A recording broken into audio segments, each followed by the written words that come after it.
All right. Welcome to Nathan Reads the Bible. I'm your host, Nathan. This is podcast number 4. I'm sorry I've been gone for a couple of days. It was a weekend, but in the future, I plan to have more content made up. So there's no days off, really. There will always be stuff being put up. And I'm going to stop saying as much, I promise. It will get worked out of my vocabulary.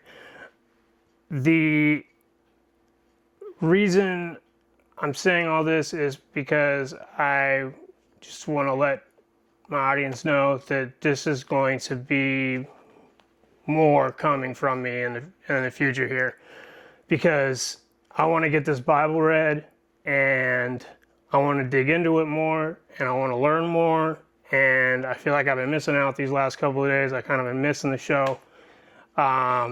I want to say a big thank you to everybody who has watched any of my videos. Thank you from the bottom of my heart.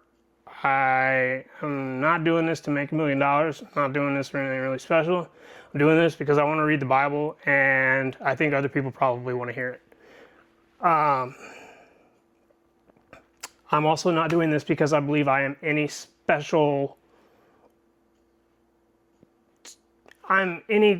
different from any other human being walking their path.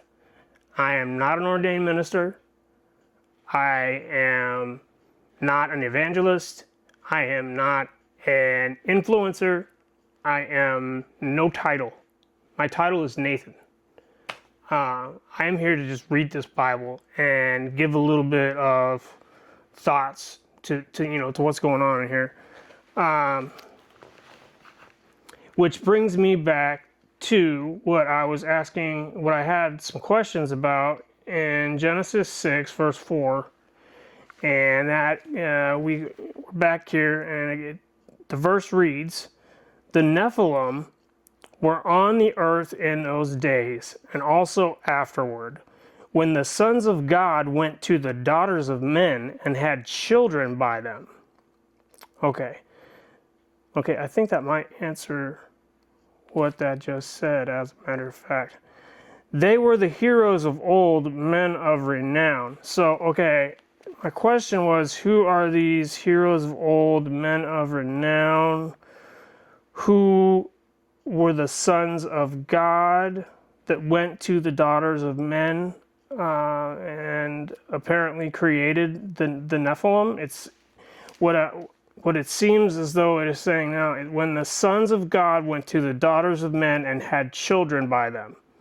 So the Nephilim were on earth in those days, and also afterward, when the sons of God went to the daughters of men and had children by them. So my interpretation is that the sons of God were mating with human females, and they created a race of, I guess you would call it a race.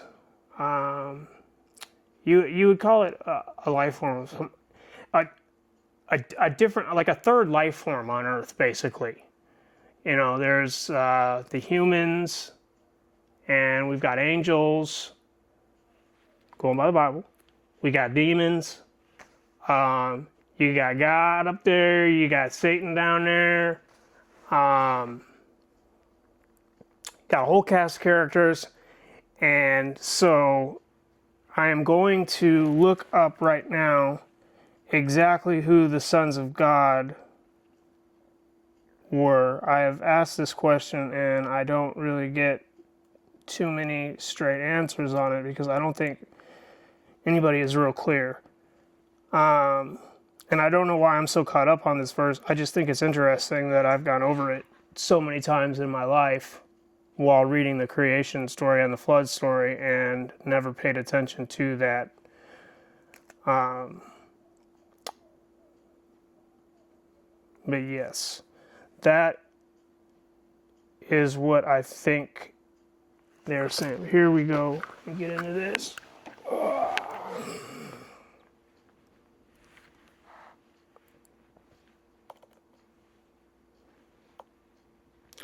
So who were the sons?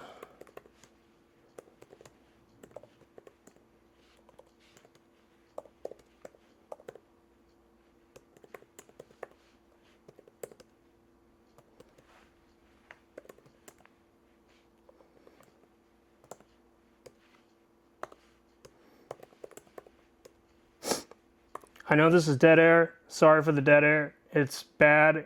But I'm looking this up here.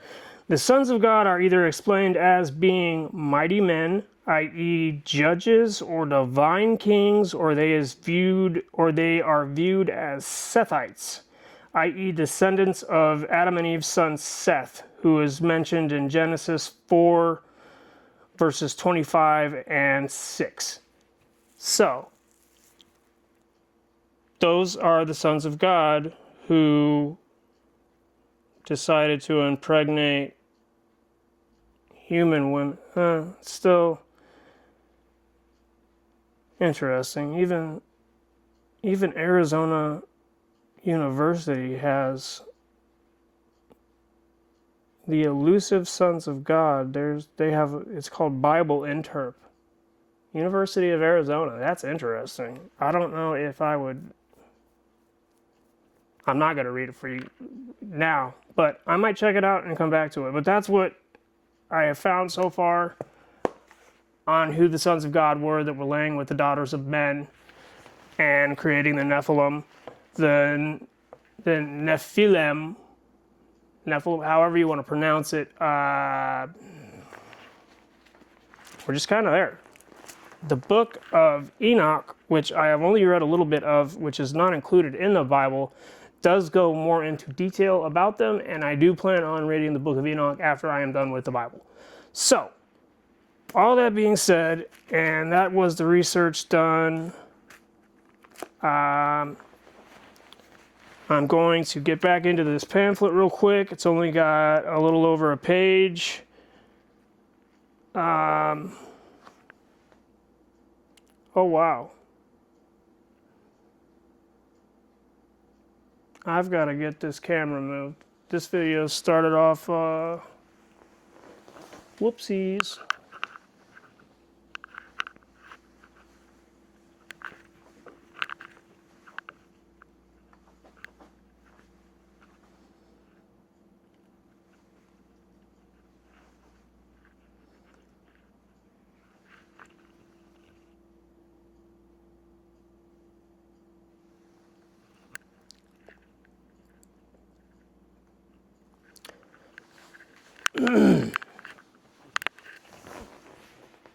That's more like it. Sorry about that first 7 minutes where you only saw a portion of my face. I'm coming up on dinner time. I got to keep going with this. So here we go. Back to the pamphlet. You guys can hear the words. They were there. I am sorry about that first 7 minutes. Okay.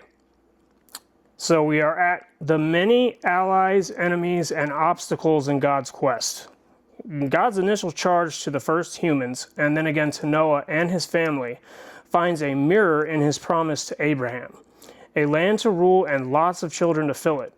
God wants his human representatives to spread across the earth, to show his glory through their lives. Show his glory through their lives. To the ends of civilization and beyond. And as the story progresses, we get glimpses of that happening, if only imperfectly.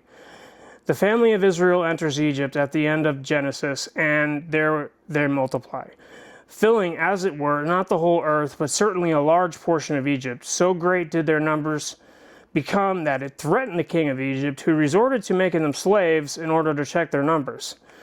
In the opening chapters of Exodus, God finds allies such as the Hebrew midwives and Moses and Aaron, and enemies, Pharaoh and the people of Egypt, who will either join him on the quest or stand in the way. With 10 plagues, God shows that he's both committed to protecting his people and far more powerful than the many gods of Egypt. So fantastic is his victory over Pharaoh that years later the inhabitants of Canaan will still be quaking in their sandals out of fear of Israel's God. I believe that's a quote from somewhere. Either that or that's what this pamphlet's saying. It's an interesting statement.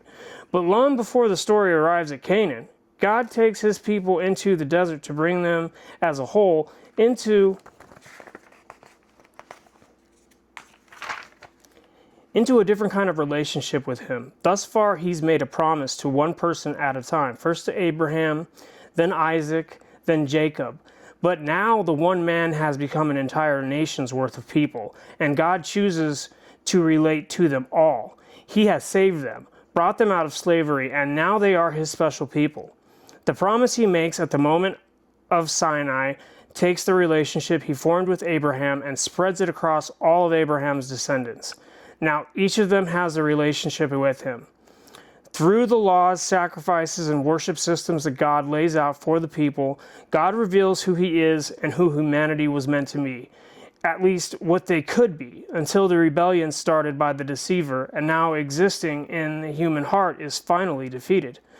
To prove his point that he desires to be close to his people, God designs the tabernacle, his mobile home, to be reminiscent of Eden, the place where he walked among his creation.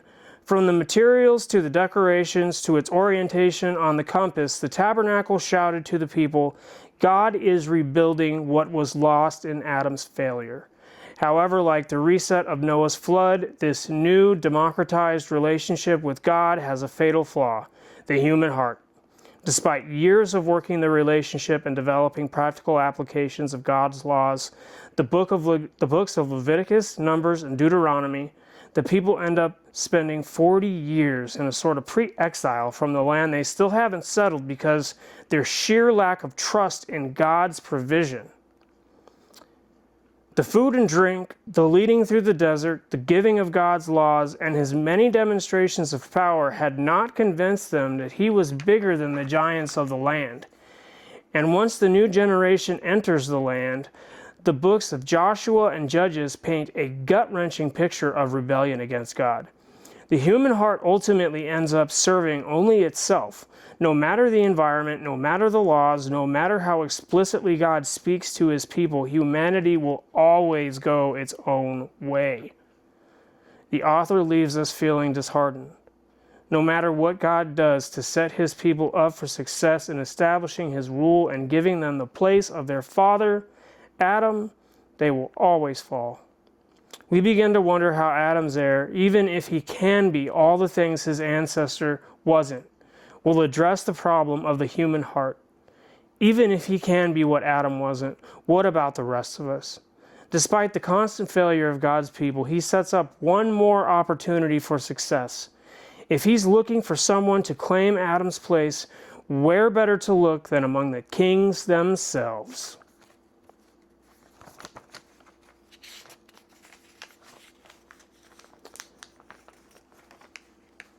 Now, to get into the Word. We have got into the Tower of Babel, Genesis 11, verse 1.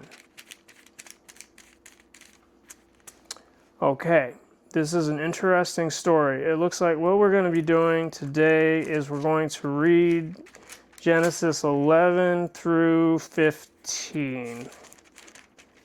So from the Tower of Babel to God's covenant with Abraham. Wait a minute. With Abram. See, I haven't read the Bible before.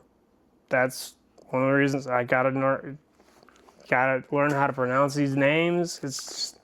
And reading that pamphlet, all the stuff that's coming up, that's why we gotta get into it. Okay, here we go. The Tower of Babel, Genesis 11, verse 1. Now the whole world had one language and a common speech. As men moved eastward, they found a plain in Shinar and settled there. They said to each other, "Come, let's make bricks and bake them thoroughly." They used brick instead of stone and tar for mortar. Then they said, "Come, let us build ourselves a city with a tower that reaches to the heavens, so that we may make a name for ourselves and not be scattered over the face of the whole earth." I wonder why they thought they were going to be scattered across the whole earth. Who knows? But the Lord came down to see the city and the tower that the men were building. The Lord said, if as one people speaking the same language they have begun to do this, then nothing they plan to do will be impossible for them. Come, let us go down and confuse their language, so they will not understand each other. Apparently God did not want a tower built to heaven, which I guess I can understand, I mean, kind of makes me think of an episode of South Park, long time ago, back in the early days of South Park, where they were trying to build a tower to heaven because they wanted to get candy because they were kids. Anyways, so the Lord comes down, he sees this tower, he doesn't like it, and he says, come, let us go down and confuse their language so they will not understand each other. Verse 8. So the Lord scattered them from there over all the earth, and they stopped building the city. That is why it was called Babel, because there the Lord confused the language of the whole world. From there the Lord scattered them over the face of the whole earth. From Shem to Abram. This is the account of Shem. Now we are chapter 11, verse 10. 2 years after the flood, when Shem was 100 years old, he became the father of Arphaxad.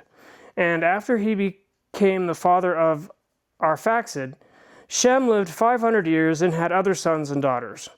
When Arphaxad had lived 35 years, he became the father of Shelah. And after he became the father of Shelah, Arphaxad lived 403 years and had other sons and daughters. When Shelah had lived 30 years, he became the father of Eber. And after he became the father of Eber, Shelah lived 403 years and had other sons and daughters. When Eber had lived 34 years, he became the father of Peleg. And after he became the father of Peleg, Eber lived 430 years and had other sons and daughters. When Peleg had lived 30 years, he became the father of Reu. Reu. R-E-U. Pronounce it how you feel.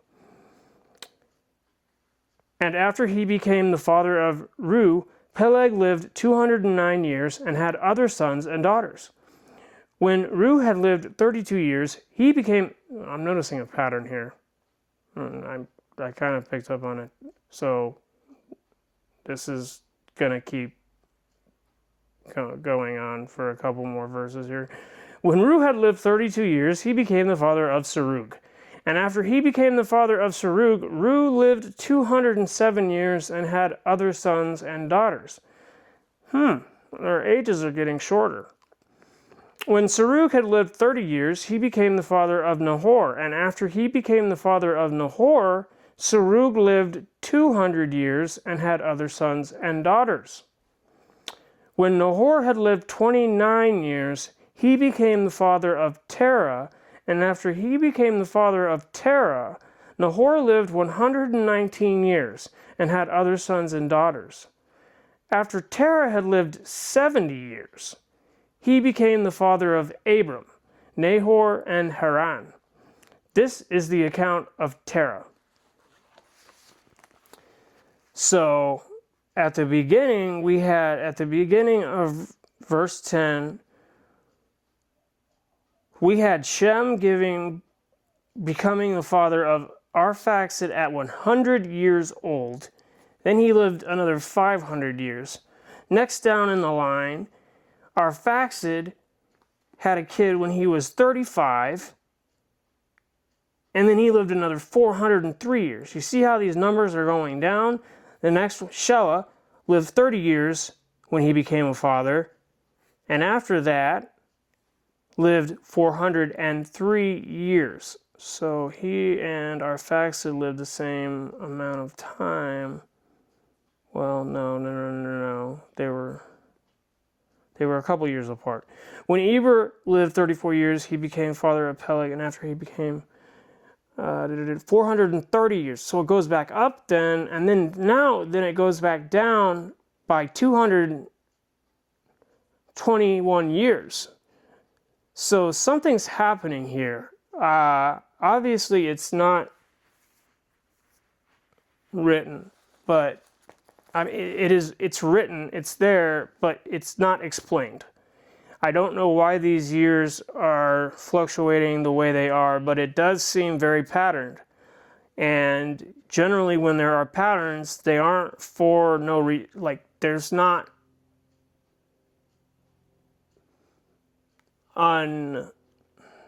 unreasoned patterns. Like it's just something that, you know, the person who wrote this had a reason for writing this. Anyways, let's talk about the account of Terah. So here we are, again, still on the Tower of Babel, chapter 11, verse 27. This is the account of Terah. Terah became, okay, so this is what happened. These were all the people who were, these were all the people who were pushed out to all the different places from the Tower of Babel with their different languages, is what I'm thinking here. Okay, so here's the account of Terah. Terah became the father of Abram, Nahor, and Haran, and Haran became the father of Lot. While his father Terah was still alive, Haran died in Ur of the Chaldeans, in the land of his birth. Abram and Nahor both married. The name of Abram's wife was Sarai. Sarai.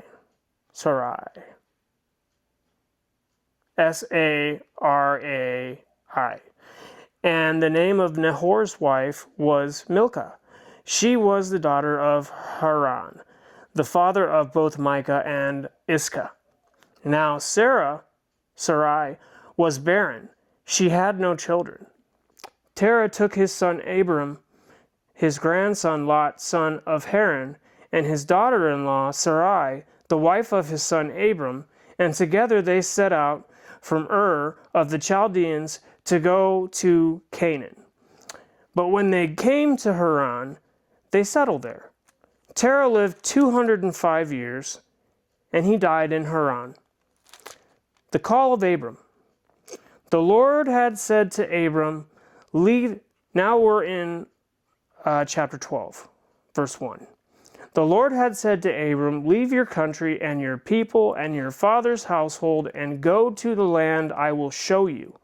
I will make you into a great nation, and I will bless you. I will make your name great, and you will be a blessing.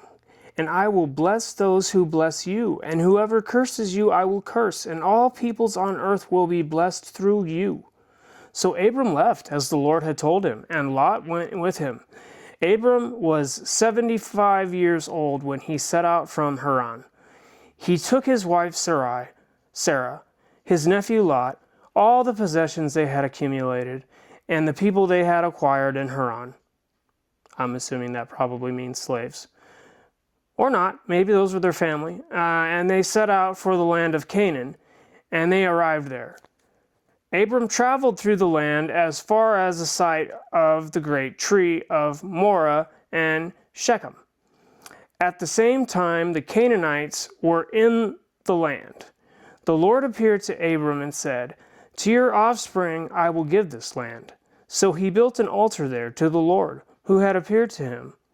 From there he went on toward the hills east of Bethel and pitched his tent. With Bethel on the west and Ai Street. Okay. With Bethel on the west and Ai on the east, there he built an altar to the Lord and called on the name of the Lord. Then Abram set out and continued toward the Negev. Abram in Egypt. So we're Genesis 12, verse 10 now. Now there was a famine in the land, and Abram went down to Egypt to live there for a while, because the famine was severe. As he was about to enter Egypt, he said to his wife Sarai, you know what? I'm going with Sarah, because I think it's Sarah.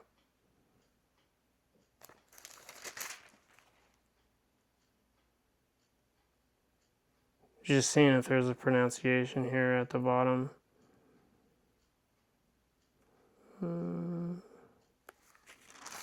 No, I'm gonna go with Sarah.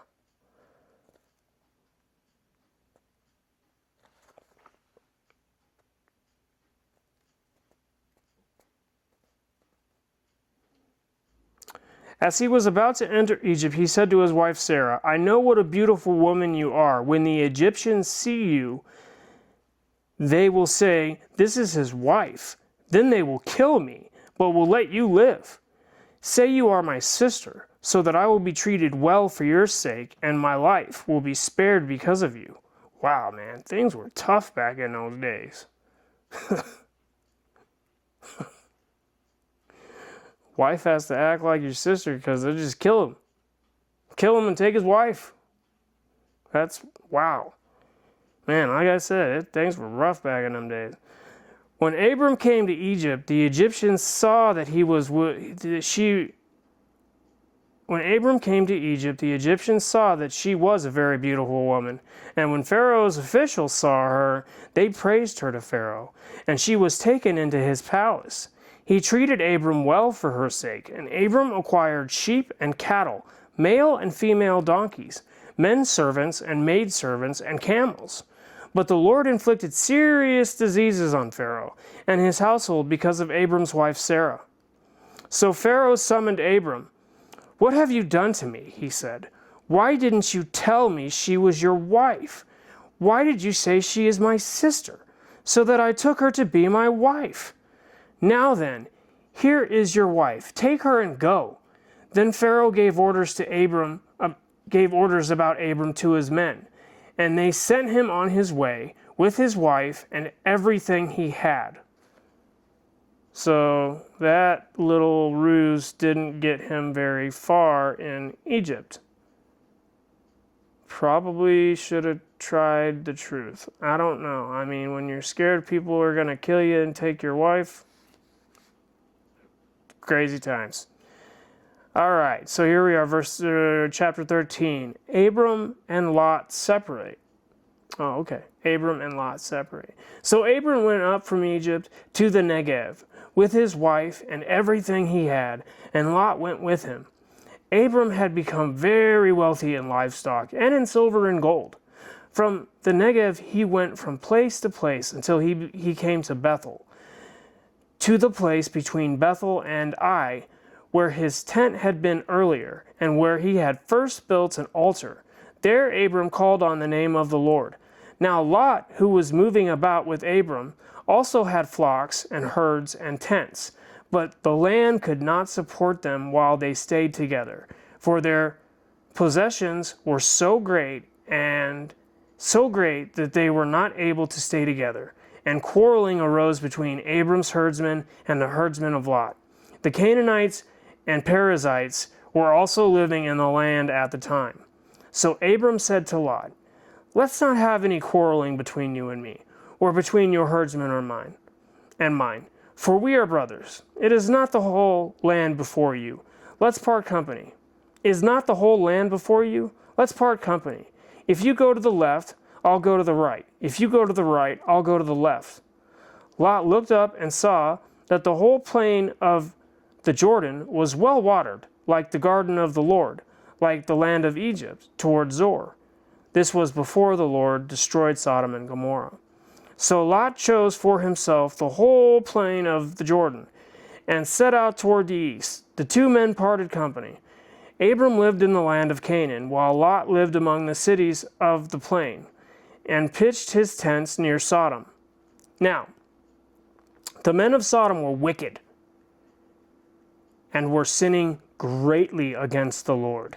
The Lord said to Abram, after Lot had parted from him, lift your eyes from where you are and look up north and south, east and west. All the land that you see I will give to you and your offspring forever. I will make your offspring like the dust of the earth, so that if anyone could count the dust, then your offspring could be counted.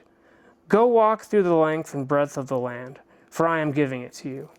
So Abram moved his tent and went to live near the great trees in Mamre at Hebron, where he built an altar to the Lord.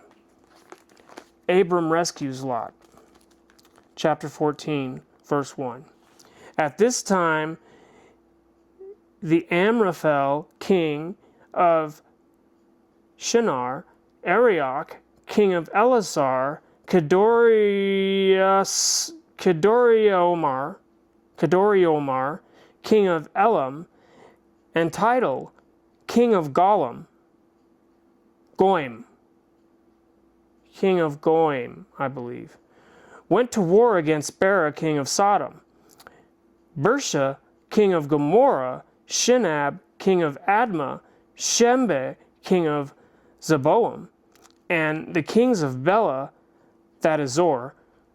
All these latter kings joined forces in the valley of Siddim, the Salt Sea.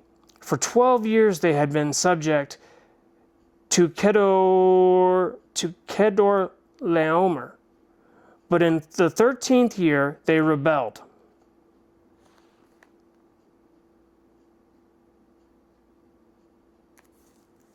I want to know what Kedorlaomer is. For 12 years they had been subject to Kedorlaomer. But in the 13th year they rebelled. Okay. In the 14th year, Kedorlaomer, the kings allied with him, went out and defeated the Rephites in Ashtaroth, Karnaim, the Zuzites in Ham, the Emites in Shaveh, Kiriathaim, and the Horites in the hill country of Seir, as far as El Paran near the desert. Then they turned back and went to En Mishpat, that is Kadesh, and they conquered the whole territory of the Amalekites, as well as the Amorites, who were living in Hazazon Tamar. Then the king of Sodom, and the king of Gomorrah, the king of Admah, and the king of Zeboim, and the king of Bela, that is Zor, Zoar, marched out and drew up their battle lines in the valley of Siddim against Kedorlaomer, king of Elam. That's who Kedorlaomer. That's who they were subject. Okay, he was a king. Tidal, king of Goim.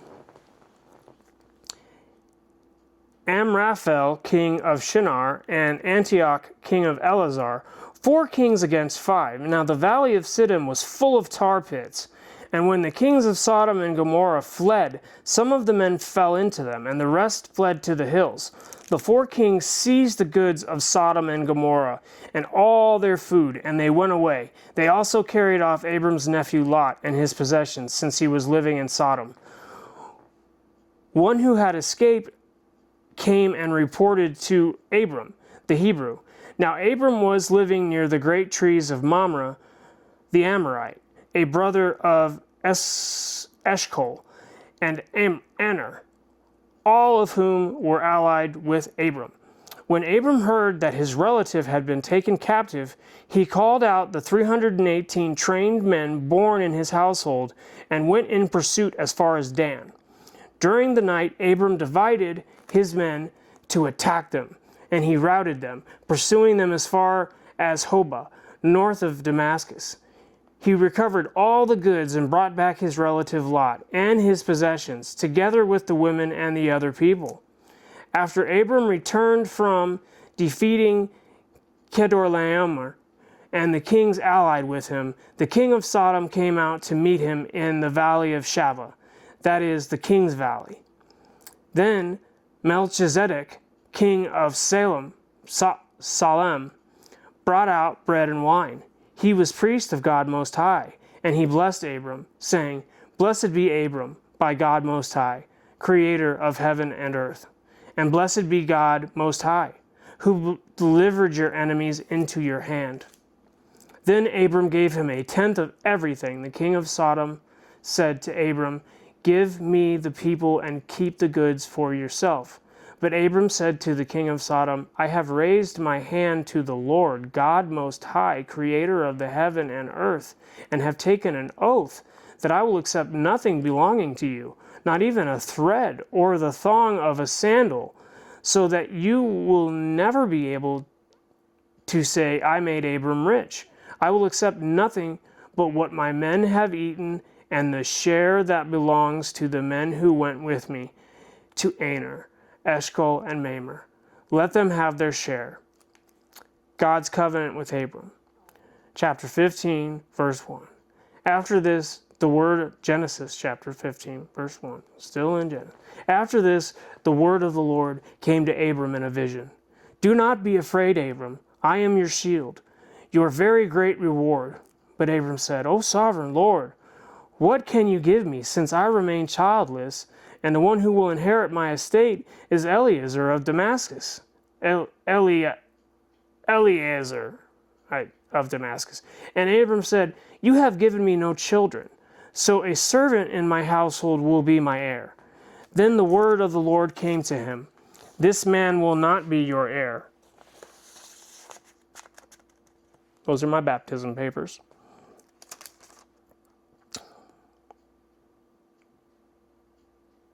This man will not be your heir, but a son coming from your own body will be your heir. He took him outside and said, Look up at the heavens and count the stars, if indeed you can count them. Then he said to him, So shall your offspring be. Abram believed the Lord, and he credited it to him as righteousness. He also said to him, I am the Lord who brought you out of Ur of the Chaldeans to give you this land to take possession of it. But Abram said, O sovereign Lord, how can I know that I will gain possession of it? So the Lord said to him, Bring me a heifer, a goat, and a ram, each 3 years old, along with a dove and a young pigeon. Abram brought all of these to him, cut them in two, and arranged the halves opposite each other. The birds, however, he did not cut in half. Then birds of prey came down on the carcasses, but Abram drove them away. As the sun was setting, Abram fell into a deep sleep, and a thick and dreadful darkness came over him. Then the Lord said to him, Know for certain that your descendants will be strangers in a country not their own, and they will be enslaved and mistreated for 400 years. But I will punish the nation they serve as slaves, and afterward they will come out with great possessions. You, however, will go to your fathers in peace, and be buried at a good old age. In the 4th generation your descendants will come back here, for the sin of the Amorites has not yet reached its full measure. When the sun had set and darkness had fallen, a smoking firepot with a blazing torch appeared, and passed between the pieces. On that day the Lord made a covenant with Abram, and said, To your descendants I give this land, from the river of Egypt to the great river the Euphrates, the land of the Kenites, Kenizzites, Cadmonites, Hittites, Perizzites, Rephaites, Amorites, Canaanites, Girgashites, and Jebusites. And that is the end of chapter 15. Tomorrow we will get on into chapter 16. I am going to be reading ahead before I do these podcasts because I butchered those names so badly. I am so sorry to all the people who had to listen to me butchering those names. That was pretty bad. Shows my lack of Bible knowledge, really. People who've read the Bible a few times probably can pronounce those names pretty quickly and easily. But I apologize for that. I'm learning as I go. This is what this is about. So, we've read our Bible. We've read the pamphlet. I talked a little bit about the sons of God. One thing that I keep seeing in here that I'm going to do research on, and tomorrow I will have some form of answer, whether I get it from Google, but there is these statements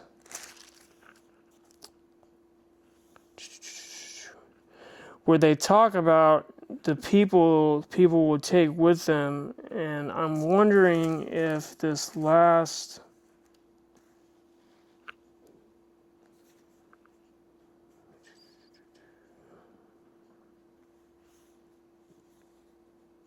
I'm wondering if when it says, and the people that come as but are scattered, understand. You know what? I'll come back to it tomorrow, and I will talk more about what I think I'm questioning. Again, if you're watching this for the first time, if you like it, please hit like, subscribe. You'll keep getting more Bible. If you don't like it, sorry. I'm glad you showed up to at least try. If there's something that you would like added to this podcast, this is the very inception of this thing. Like, we're on podcast number 4. This thing I want to keep building on as I have more to invest into it. Nothing's monetized, obviously. I don't have any following for any monetization of any sort at this point in time. So, little by little, I will be upgrading things as we go along. But the first thing I wanted to upgrade was the mic situation. So, hopefully, in the future, it won't be my phone doing the recording anymore. That's what I'm praying for, is the camera. So I'm praying that I can find a camera, and then I can figure out some software to do some editing so this isn't so rough. But that's all coming. Thank you for watching. Have a blessed evening. You know what? I did not start this with a prayer. I'm going to end it with a prayer. And here we go. Dear Lord, thank you so much for this time we've had together to read your word. Thank you so much for today, another beautiful day, being your child. Nothing I can complain about. There's nothing to ask you to change in my life, Lord, right now. I just hope that what I'm doing is being perceived correctly. And Lord, please help me get better at pronouncing these names. I pray a blessing upon everyone who has watched and a blessing upon everyone in the world. May God bless you and keep you all. Amen. It's the end of the prayer. Thanks again for watching, and I'm going to go for now. It's dinner time, and I have held the people up at my house. Well, it's not my house. I am obviously at a different house right now. This is my parents' house, so when I am filming here, this is what it will look like. It will look much more interesting. These are all their books and stuff behind me, so if you're zooming in to look at what I'm reading, that's not my reading stuff. It's their library, so I sadly haven't read any of it. But with that, I'm going to say good night, good morning, whenever you decided to watch this or listen to it. Have a great rest of the day, and thank you for coming again. Please hit like, subscribe. That's how we're going to grow this thing. That's how we're going to get more people to be able to have access to me reading the Bible. I may not be the greatest reader, but you know what? I'm trying. Bye.